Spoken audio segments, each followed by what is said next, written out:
सुना है नए डीएसपी आए हैं। एकदम सही सुना है। आपके बारे में मैंने बहुत सुना है, आपके साथ काम करके बहुत अच्छा लगेगा। Thank you sir. Local leader और तहसीलदार से मिलना चाहूंगा। मीटिंग अरेंज करो।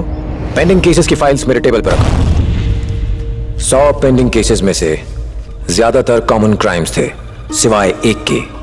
उसमें छुपे खतरे को उस वक्त मैं भी नहीं भाप पाया। इतना हीनियस क्राइम अब तक पेंडिंग क्यों है? कोई एक्शन क्यों नहीं लिया? हमने इन्वेस्टिगेट किया, फिंगरप्रिंट्स के अलावा और कोई सबूत नहीं है। नया गैंग था या पुराना, या फिर कोई अकेला इंसान, अब तक डिसाइड नहीं कर पाए। और भी कई केसेस थे, इसलिए फॉलो नहीं कर पाए सर।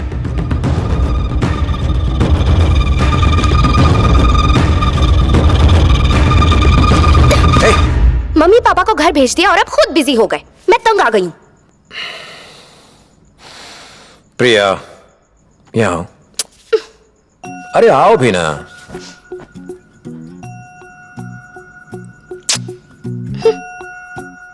अच्छा बताओ, तुम्हारी सुंदरता का राज क्या है? ये मलाईदार गाल, रसीले होंठ, हिरनी जैसी आंखें, तोते जैसी नाक। ए धीरू, तुम तो मेरे लिए कुछ लाने वाले थे ना? कहाँ है? हाँ? यहाँ मैं रोमांस के सागर में गोते लगा रहा हूँ और तुम्हें तुम्हारी गिफ्ट की पड़ी। पापा नहीं चाहिए, सॉरी।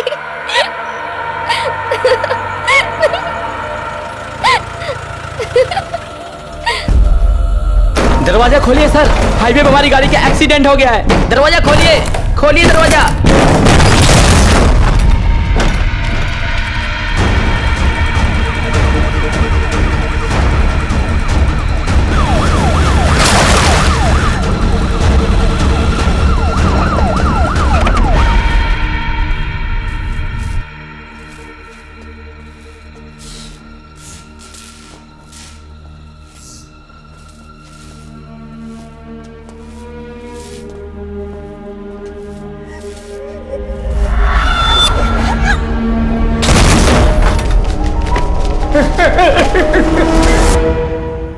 दो बॉडीज और हैं सर, जानवरों की तरह मारा गया है।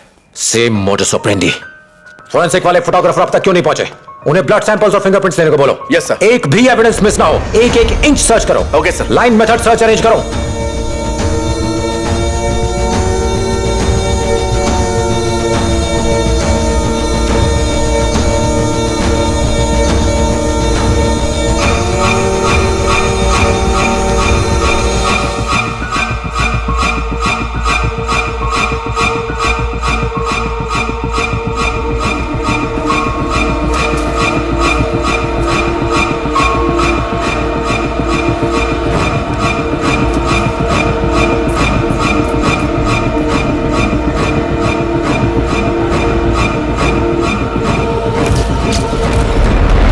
डिस्ट्रिक्ट में लगातार तीसरी बार दिल दहला देने वाली डकैती पड़ी है। बहने डकैती, क्या पुलिस सोई हुई है? क्या ये अपराधी कभी पकड़े जाएंगे? आप ही बताइए, 10 कांस्टेबल्स मीलों लंबे हाईवे को कैसे सुरक्षित रख पाएंगे? इसके अलावा हाईवे पे भी काम चल रहा है, लाखों गाड़ियों में उन्हें पहचाने कैसे? पहले 11 बजे तक दुकान खुली रखता था, अब तो सूरज ढलते ही घर में दुबक जाता हूँ। रात को अकेले सड़क पर निकलने में डर लगता है। जब शारदा मैडम के घर में डकैती पड़ी तब से मैंने दूसरे घरों में काम करना छोड़ दिया। लोग इस गांव में अपनी बेटियों की शादी नहीं करवाते। हम खुद यहाँ से कहीं और जाना चाहते हैं। इसलिए पुलिस को कड़ा कदम उठाना पड़ेगा और लोगों का भरोसा जीतना पड़ेगा। सत्या सर, तमिलनाडु के सभी पुलिस स्टेशन पर फैक्स भेजो। इससे मिलते जुलते सभी केसेस के डिटेल्स चाहिए। Photos, videos, dog squad details, fingerprints, पैर के prints, tyre marks, material objects, physical evidences, quest report, postmortem report और केस से रिलेटेड और सभी रिपोर्ट्स। ऐसे और सिमिलर केसेस का पता लगा। एक ही गैंग था, कई जगहों पे हत्याएं कर वहां डकैती डाली।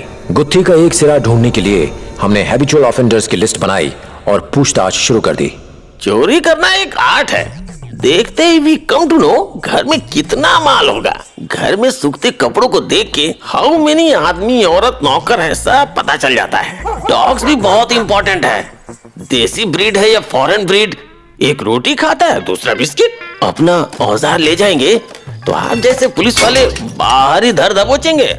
घर के कबाड़ से ही औजार ढूंढते हैं, सूंघ के पता लगा लेते हैं किचन किधर। बेडरूम किधर? हाथ लगाते ही पता चल जाता है कौन सी कपड़ों की अलमारी है, कौन सी कैश की। मास्टर की अपने पास होती है, 5 मिनट में साहब कुछ टेस्टी बनाओ तो खा भी लेते हैं साहब, फिर खिसक लेते हैं। वी आर आर्टिस्ट और आप हम पे खून का इल्जाम लगा रहे हैं। इंसल्ट है। खड़ा रहे।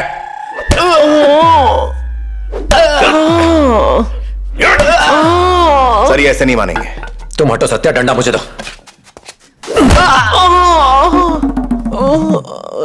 अलमारी खोलना मेरा खासियत है। 200 ग्राम तेल और पकड़ के लिए हाथ में राख चाहिए। वहीं जाते हैं जहाँ खिड़की के पास अलमारी होती है और खिड़की पे चढ़ के जमीन पे तेल डाल देते हैं और फिर जैसे चाहो एक उंगली से भी घुमा सकते हैं। और यही हमारा प्लान होता है सर। काम पूरा। भगवान हमारे पार्टनर हैं, लूट के माल का एक हिस्सा देते हैं। उनको कट नहीं मिला तो मेरा सर कट जाएगा। मैंने नहीं किया सर। और अपना मुंह। अरे ऐसा क्या किया? हमें क्यों मार रहे नकली दारू बनाता है, नकली दारू बनाता है। त्रिची में केरावा जाति का एक गैंग काफी सक्रिय हुआ करता था। मैं डिपार्टमेंट में था तो मरियप्पन गैंग डकैतियां डालता था। वो लोग अपनी असली पहचान छुपा के रखते थे। 25 सालों से इन्फॉर्मर का काम कर रहा हूँ, इस तरह का घिनौना अपराध कभी नहीं देखा। सही में सर मुझे नहीं पता है सर। कोई आइडिया नहीं है सर। तमिलनाडु सर। गन रखते हैं डकैती के लिए। कभी नहीं सुना। लाइसेंस निकालो। जितनी भी सुनसान जगह है, सब जगह नोटिस लगा दो।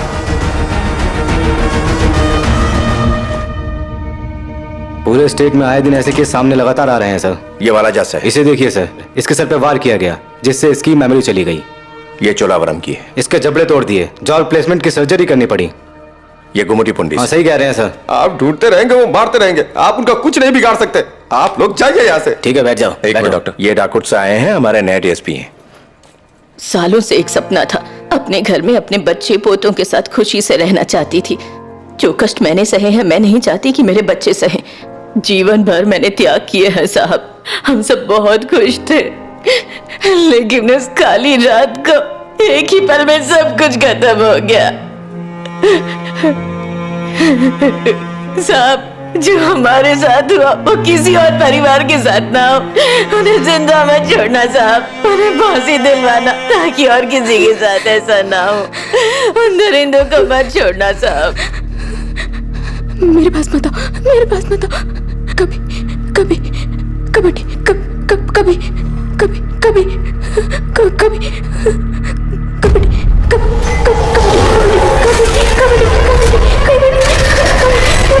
उनको मत छोड़ना साहब, मत छोड़ना।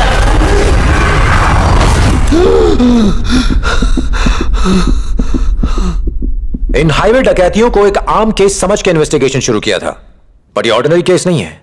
ये एक्सट्रीमली रेयर और सीरियस केस है। कौन है ये डकैत? No idea. कैसे ट्रैवल करते हैं, जुर्म करके कैसे भागते हैं, नहीं पता। सिर्फ एक ही वार से विक्टिम की जान कैसे ले पाते हैं, नहीं मालूम। आज तक एक भी आई विटनेस क्यों नहीं मिला, अगेन नो आइडिया। वो शातिर न सिर्फ सवाल छोड़ गए पर साथ में एक फिंगरप्रिंट भी छोड़ गए। और चूंकि ये एक यूनिक केस है, हमने इस फिंगरप्रिंट को तमिलनाडु के हर पुलिस स्टेशन में भेजा। किसी भी अरेस्टेड क्रिमिनल से ये मैच नहीं किया, लेकिन कई दिनों की कोशिशों के बाद ये एक जगह मैच किया। 1995 से अब तक हुई 22 डकैतियों और हत्याओं के सिमिलर क्राइम सीन से यह फिंगरप्रिंट कॉमन फैक्टर निकला। यह कोई पुराना गैंग नहीं है, एक नया गैंग है जो पिछले 9 सालों से कानून के हाथों से बचता फिर रहा है। उन्हें नहीं पकड़ पाए तो ये क्राइम करते रहेंगे। अब तक 18 लोग जान गंवा चुके हैं, 60 आंख कान खो चुके हैं, जबड़े तुड़वा चुके हैं, कुछ कोमा में हैं। मैं हैरान हूं कि डिपार्टमेंट ने इतनी लापरवाही कैसे बरती। मैं सो नहीं पाता। उन बच्चों और बूढ़ों की चीखें मेरे कान में गूंजती हैं। क्राइम में विक्टिम की जान जाना कोई नई बात नहीं है। इसमें डिस्टर्ब होने की कौन सी बात है? एक आम नागरिक भी जुर्म के खिलाफ खड़ा हो जाता है। हम लोग तो उसकी सैलरी लेते हैं, हमारे घर चलते हैं उससे। एक शर्मिंदगी सी महसूस होने लगी है, लेकिन शायद आपको शर्म नहीं आती। तुम्हारा नेक्स्ट स्टेप क्या होगा? सर, सभी विक्टिम्स को सर के एक ही साइड पे मारा गया है। यह जानवरों को मारने की टेक्निक है। इसका एक कंक्लूजन निकलता है कि हत्यारे शिकार करना जानते हैं। उन्होंने देसी कट्टे इस्तेमाल किए जो इस स्टेट में नहीं बनते। पिछले क्राइम सीन से एक चप्पल, गुटखा और एक खाली कारतूस मिला। ये सब तमिलनाडु के बने हुए नहीं थे। डीजीपी की परमिशन से एक टीम के साथ पूरे देश में चेक करना चाहते। इतना बड़ा सर्च ऑपरेशन, पागल हो गए हो क्या? कुछ मामूली चोरों को पकड़ने के लिए पूरी बटालियन चाहिए। जानते भी हो कितना बड़ा देश है, कितने जेल्स हैं, पुलिस स्टेशन, कोर्ट्स हैं, रिकॉर्ड रूम्स भरे पड़े हैं, और तुम एक फिंगरप्रिंट मैच करवाने और कुर्सी तोड़ने के अलावा आखिर तुमने किया ही क्या है? ये मैं गो, बाहर वेट करो। इतना बड़ा डिसीजन नहीं ले सकता। मिनिस्ट्री से बात करता हूं, फिर देखते हैं। नहीं माना। पब्लिक की सुरक्षा का सवाल है, कुछ तो करना पड़ेगा सर। देखो, इस केस के लिए एक स्पेशल क्राइम टीम बनाओ। एक वैन प्रोवाइड करता हूं, उसे यूज करो। दूर जाना हो ट्रेन से जाओ। Yes sir. प्रिया के पास एक लेडी कांस्टेबल छोड़ के मैं निकल पड़ा। एक चप्पल, खाली कारतूस और एक फिंगरप्रिंट। इस देश के एक क्रिमिनल से वेरीफाई करना था। देखिए, आंध्रा में ज्यादातर ड्राइवर्स ऐसी ही चप्पल पहनते हैं। इस चप्पल से पता लगाना बहुत मुश्किल है। ठीक इसी तरह के 3 केसेस यहाँ भी रजिस्टर हो चुके हैं। 10 साल हो गए, अब तक कोई सुराग हाथ नहीं लगा। सर, अरे भैया, कौन थी? एसपी। सर, एसपी की कोई रिस्पेक्ट ही नहीं है। लगता है यहाँ पुलिस वालों की भी यूनियन है, इन्हें किसी की परवाह नहीं है। पूछो, अंदर जा सकते हैं क्या? भैया, अंदर जाएं? ऐसे देसी कट्टे यहाँ इजीली अवेलेबल हैं। इससे प्राइम एविडेंस नहीं मान सकते। यहाँ सेम मोडस ऑपरेंडी के 4 केसेस पेंडिंग हैं। जाके चंद्रपुर डिस्ट्रिक्ट में चेक करो। नो, वो हमेशा बैकडोर से एंटर करते हैं, पर आपके केस में सामने दरवाजे से आए। शादी को 2 साल हो चुके थे। प्रिया से इतने दिनों तक दूर नहीं रहा। पैसों की तंगी थी, ढाबे या फिर स्कूल में सोते, जो मिलता खा लेते। एक स्टेट से दूसरे स्टेट घूमते हुए टीम मेंबर्स बीमार पड़ने लगे। बहुत खतरनाक गैंग है, उन्हें पकड़ना बहुत मुश्किल है। क्राइम उनके डीएनए में बसा हुआ है। देखिए, क्रिमिनल ट्राइब्स जो शब्द है वो फॉरेनर्स ने इजाद की है। वो हमें गुलाम बनाकर हमसे हल चलवाते थे। दिल में गिल्ट थी कि प्रिया को टाइम नहीं दे पा रहा हूँ। उन दरिंदों को ढूंढने की मेरी कोशिश ने मुझे खून से सने इतिहास से रूबरू करवाया। भारत के हर एक कोने में घिनौने क्राइम्स होते आए हैं। जहां जहां भी गए, इससे घृणित केस पेंडिंग थे। उन सब केसेस से फिंगरप्रिंट्स के रिकॉर्ड्स इकट्ठा किए और उन्हें हमारे केस के प्रिंट से मैच किया। इन सब के पीछे एक ही गैंग का हाथ था। लेकिन कौन सा गैंग? कौन है वो? कौन है वो दरिंदे? इन केसेस से रिलेटेड एविडेंसेस और स्टेटमेंट्स को बारीकी से पढ़ने के बाद एक विचार आया। क्राइम्स की डेट और ईयर के हिसाब से इन डकैतियों को कैटेगराइज किया। एक छोटा सा क्लू मिला है। फर्स्ट, 1995-96 के बाद तमिलनाडु में ही नहीं बल्कि पूरे देश में 4 सालों तक गैंग एक्टिवेट नहीं था। क्यों? शायद सब उस वक्त जेल में होंगे, पर कौन सी जेल? सेकंड, 10 साल पहले तिरुपति में अरेस्ट हुए एक एक्यूज ने स्टेटमेंट दिया कि मैं छोटे गैंग की छोटी मछली हूं। ट्रक गैंग हफ्ते में 4 बार स्ट्राइक करता है, मुझे जाने दो, बड़ी मछली पकड़वा सकता हूं। क्राइम सीन के ऑब्जर्वेशन से गैंग का अंदाजा लग जाता है। थर्ड, एक डाउट है कि यह ट्रक गैंग है।